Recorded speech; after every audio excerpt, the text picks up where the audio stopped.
দর্শক আসসালামু আলাইকুম। এনটিভি অনলাইনের পক্ষ থেকে স্বাগত জানাচ্ছি তৌহিদ হাসান ওসামা।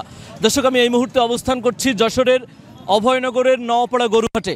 আপনারা জানেন আর অল্প কিছুদিন পরেই পবিত্র ঈদুল আজহা অর্থাৎ কুরবানির ঈদ।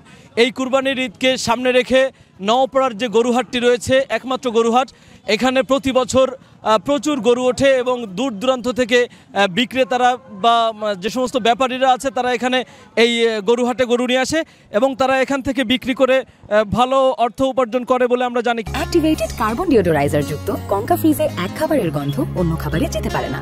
কুরবানির ঈদের আর অল্প কিছুদিন বাকি থাকা সত্ত্বেও এখনও সেইভাবে জমে ওঠেনি। তার কারণ হিসেবে আমরা কথা বলে জেনেছি যে কিছু মানুষ এখনও সিদ্ধান্ত নিতে পারেনি, পাশাপাশি বৃষ্টির কারণেও কিছুটা ব্যাঘাত ঘটেছে। আমরা এই ব্যাপারে একটু কথা বলতে চাই হাট কর্তৃপক্ষের সাথে। আপনি একটু জানাবেন, এই যে গরুহাট আজকে হাটবার শনিবার ছিল, গরুহাটের সার্বিক পরিস্থিতি কেমন? গরুহাটের সার্বিক পরিস্থিতি আলহামদুলিল্লাহ ভালো, কিন্তু আশানুরূপ আমরা আশা করতেছি মঙ্গলবার ইনশাল্লাহ আরও জমজমাট হবে। কিন্তু যা আছে মোটামুটি বৃষ্টির কারণে একটু ব্যাঘাত হয়েছে, কিন্তু যেহেতু এখনও ঈদের 7 দিন আছে, আশা করা যায়, দেখা যাচ্ছে যে শহরের মানুষ তো তারা দেখা যাচ্ছে যে অগ্রিম কিনতে একটু সমস্যা বোধ করে, যার কারণে দেখা যাচ্ছে যে তারা আশা করা যায় মঙ্গলবার ইনশাল্লাহ অনেক বড় হাট হবে এবং সবাই সন্তুষ্টজনকভাবে সুন্দরভাবে তারা পছন্দ করে গরু ক্রয় করতে পারবে। আজকে কি পরিমাণ গরু বাজারে উঠেছে? গার্ডেন ফ্রেশ টেকনোলজির কঙ্কা ফ্রিজে 14 দিনেরও বেশি সময় খাবার থাকে ফ্রেশ। গরু যতটুকু আশা করছি তার থেকে তুলনামূলক একটু কম উঠছে, বাট বেচা কিনা খদ্দেরের ভাব যথেষ্ট ভালো, দামাদামি চলতেছে। এখন দেখা যাচ্ছে যে এখনও সময় আছে, যেহেতু 4-5 দিন, সেই হিসেব অনুযায়ী দেখা যাচ্ছে কি হাতে সময় আছে বলে তারা একটু দামাদামির ভাবটা একটু বেশি প্রকাশ করতেছে। কিন্তু আশা করা যায় মঙ্গলবার তারা সঠিকভাবে সিদ্ধান্ত নিয়ে গরু ক্রয় করবে। আচ্ছা দর্শক, আমরা আপনাদেরকে জানিয়ে রাখি নওয়াপাড়ার এই গরুহাটটি মূলত সপ্তাহে 2 দিন অনুষ্ঠিত হয়ে থাকে। আজকে শনিবার। আজকের যে পরিস্থিতি সেটা আপনাদেরকে আরও একটু জানাতে চাই। আমি কথা বলতে চাই একজন ব্যাপারীর সাথে। আপনি কোথা থেকে এসেছেন? আসসালামু আলাইকুম। আমাদের বাড়ি জামরিয়া সাতিয়ানি গ্রাম। কয়টা গরু নিয়ে আসছেন? আমি 2টো গরু নিয়ে আসছিলাম। আচ্ছা, গরু কি বিক্রি করতে পেরেছেন? না, একটাও বিক্রি করতে পারিনি। ক্রেতাদের সাথে কথা হয়েছে নিশ্চয়ই, তারা দাম কেমন বলতেছে? কথা বলেছে যা দাম দিয়ে কিনা তার থেকে 10,000 কম দাম বলতেছে। আচ্ছা, এই এমতো অবস্থায় আপনার কি মনে হচ্ছে কুরবানির হাট কি এবার জমবে? না, তেমন একটা ভালো মনে হচ্ছে না। আপনার খরচ কেমন হয়েছে? আপনি কি মানে ব্যাপারী নাকি বাড়িতে? ব্যাপারী, কিনা গরু আমার। আচ্ছা, এর আগে কি অন্য কোনো হাটে আপনার গরু উঠাইছিলেন? না, এ গরু আজকে এই হাটে প্রথম উঠাইছি। আচ্ছা, আর আগামী হাট আছে, ওই বুধবার বৃহস্পতিবার ওই হাটে বিক্রি করবো নিয়ে। আপনার গরু যদি আমি দর্শক আমরা আপনাদেরকে একটু গরু দুটো দেখাতে চাই। এই গরু দুটো তো আপনার? জি, এটা 25 দাম হয়েছে আর ওটা 92 দাম হয়েছে। আচ্ছা, 1,25,000 এই গরুটার দাম, আর ওইটা হচ্ছে 1,92,000, মাত্র 92,000 টাকা। দর্শক, এই হচ্ছে নওয়াপাড়া বাজারের পরিস্থিতি, গরুহাটের পরিস্থিতি। আমরা একটু কথা বলতে চাই একজন ক্রেতার সাথে। আপনি কোথা থেকে এসেছেন? আমি নওয়াপাড়া থেকে আসছি। আমার গ্রামের বাড়ি কাদিরপাড়া। আমি নওয়াপাড়া মডেল কলেজে চাকরি করি, সাথে সাথে ব্যবসাও করি। আমরা মোটামুটি গরু কেনার জন্য নওয়াপাড়া বাজারে ধারে কাছে বাজার এখানে আসছি। কি দেখতেছেন বাজারের পরিস্থিতি? বাজারের পরিস্থিতি আজকেরা গরু তুলনামূলক একটু কম, গ্রাহকও আমাদের খরিদ করবে তারাও কম, তবে দেখাশোনা চলছে। এর মধ্যে যদি পছন্দ হয় তা আমরা আমাদের পছন্দ মতো গরু ইনশাল্লাহ ক্রয় করব। আর আজকে যদি পছন্দ না হয়, আগামী মঙ্গলবারে হাট হবে এখানে, বড় ধরনের হাট। সেই হাটে আমরা বাছাই করে আমাদের পছন্দ মতো গরু ক্রয় করতে ইনশাল্লাহ আমরা পারবো। আচ্ছা, এখন আজকে গরুর যে পরিস্থিতি বা গরু যে পরিমাণ বাজারে দেখতেছেন, এতে করে কি মনে হচ্ছে আজকে কি পর্যাপ্ত গরু ছিল বাজারে? একটু আগে বেশি ছিল, এখন তুলনামূলক কিছু বেচা কেনা হয়েছে, আর কিছু কিছু গরু হয়তো বা গ্রাহকরা চলে যাচ্ছে আগামী দিন। বড় দাম কেমন দেখছেন?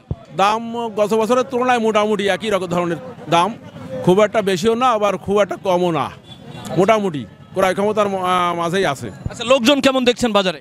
লোকজন আছে বাজারে, একটু আগে লোক বেশি ছিল, এখন একটু কম।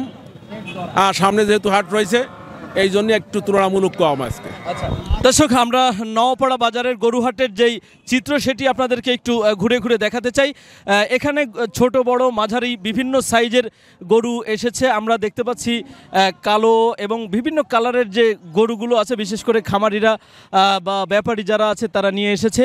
তবে কুরবানির হাট বা কুরবানির দিন উপলক্ষে দ্রুত সময় চলে যাচ্ছে, কিন্তু সেইভাবে কুরবানির হাট জমে ওঠেনি, এমনটি আমরা দেখতে পাচ্ছি। আমরা আপনাদেরকে আরও একটু জানিয়ে রাখি, যশোরের অভয়নগর উপজেলার মেইন যে গরুহাট সেটি হচ্ছে এটি। এখানে যেই পরিমাণ লোক সমাগম অন্যান্য বছর ঘটে সেই পরিমাণ লোক সমাগম এখনও ঘটেনি। তবে অনেকেই আশা করছেন যে এই পরিস্থিতি থাকবে না। আগামী মঙ্গলবারের যে হাটটি রয়েছে সেই হাটে মোটামুটি ক্রেতাদের উপস্থিতি বাড়বে, বেচা কিনাও বৃদ্ধি পাবে বলে আমরা জানতে পেরেছি। আমি আপনার সাথে একটু কথা বলতে চাই। আপনার নাম কি? মোহাম্মদ জিয়াউর রহমান, বাসা কোথায়? রানাগাতি, ফুলতলা রানাগাতি। কয়টা গরু নিয়ে আসছেন? আমি 3টা আনছিলাম, একটা বিক্রি করেছি। আচ্ছা, কত দামে বিক্রি করেছেন? 1,36,000। আচ্ছা, এই কুরবানির বাজারের কি অবস্থা, হাটের কি অবস্থা দেখতেছেন, ভালো নাকি খারাপ? খুবই খারাপ। কারণ কি? এটা তো জানি না ভাই, তবে কোনো কাস্টমার নাই। আচ্ছা, গরু কি পর্যাপ্ত আছে? পর্যাপ্ত গরু আছে, কোনো কাস্টমার নাই। আচ্ছা, কারণ কি মনে হচ্ছে এই যে কাস্টমার নাই বাজারের, মানে ক্রেতা সংকট, এটার কারণ কি? এটার কারণ আমার মনে হয় যে এই দেশের একটা সংকট, এই জন্য হয়তো এটা।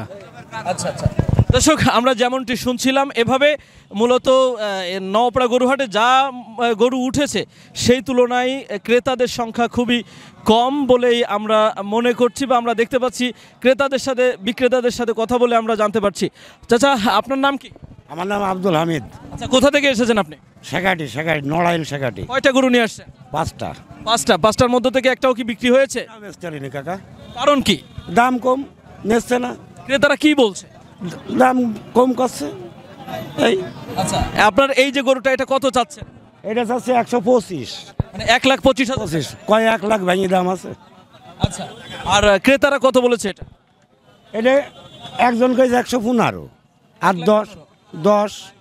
10 ভেঙে 12 এরকম। আচ্ছা, আপনার কি মনে হয় আজকে কি আপনি এই গরু বিক্রি করতে পারবেন? না, পারবো না কাকা, কি করে পারবো? তাহলে কি করবেন? বাড়ি ফেরত নিয়ে যাবো। এটা কি আপনার পোষা গরু নাকি আপনি ব্যাপারী? কিনা গরু, আমি ব্যাপারী। আচ্ছা, এরপরে আপনাদের কোন হাট এবং কোথায় নিয়ে যাওয়ার ইচ্ছা আছে? এরপরে আছে ভাঙড়ার হাট আছে, মৈশের হাট আছে। আচ্ছা, এগুলো কি নেওয়ার ইচ্ছা আছে যদি আজকে বিক্রি না? আজকে না হলে নিয়ে যেতে হবে, তাছাড়া কি করবো কাকা কর। আচ্ছা দর্শক, আমরা এতক্ষণ ধরে নওপাড়ার যে বড় কুরবানির পশুর হাটটি রয়েছে সেই হাট থেকেই মূলত জানানোর চেষ্টা করছিলাম যে এখানে এখনো পর্যন্ত সেইভাবে কুরবানির হাট জমেনি। তবে আগামী যে মঙ্গলবারের হাটটি রয়েছে এবং তারপরে আরও 2-1 দিন সময় পাওয়া যাবে, তখন হয়তো ক্রেতাদের ভিড় বাড়বে। এবং হাট কর্তৃপক্ষের সাথে আমরা কথা বলেছি, তারা যদি মনে করেন যে মানুষের চাহিদা আছে তাহলে হাটের দিন আরও বাড়িয়ে দেওয়ার সম্ভাবনা রয়েছে। দর্শক, এই ছিল যশোরের অভয়নগর উপজেলা থেকে কুরবানির পশুর হাটের সর্বশেষ সংবাদ আমার কাছে।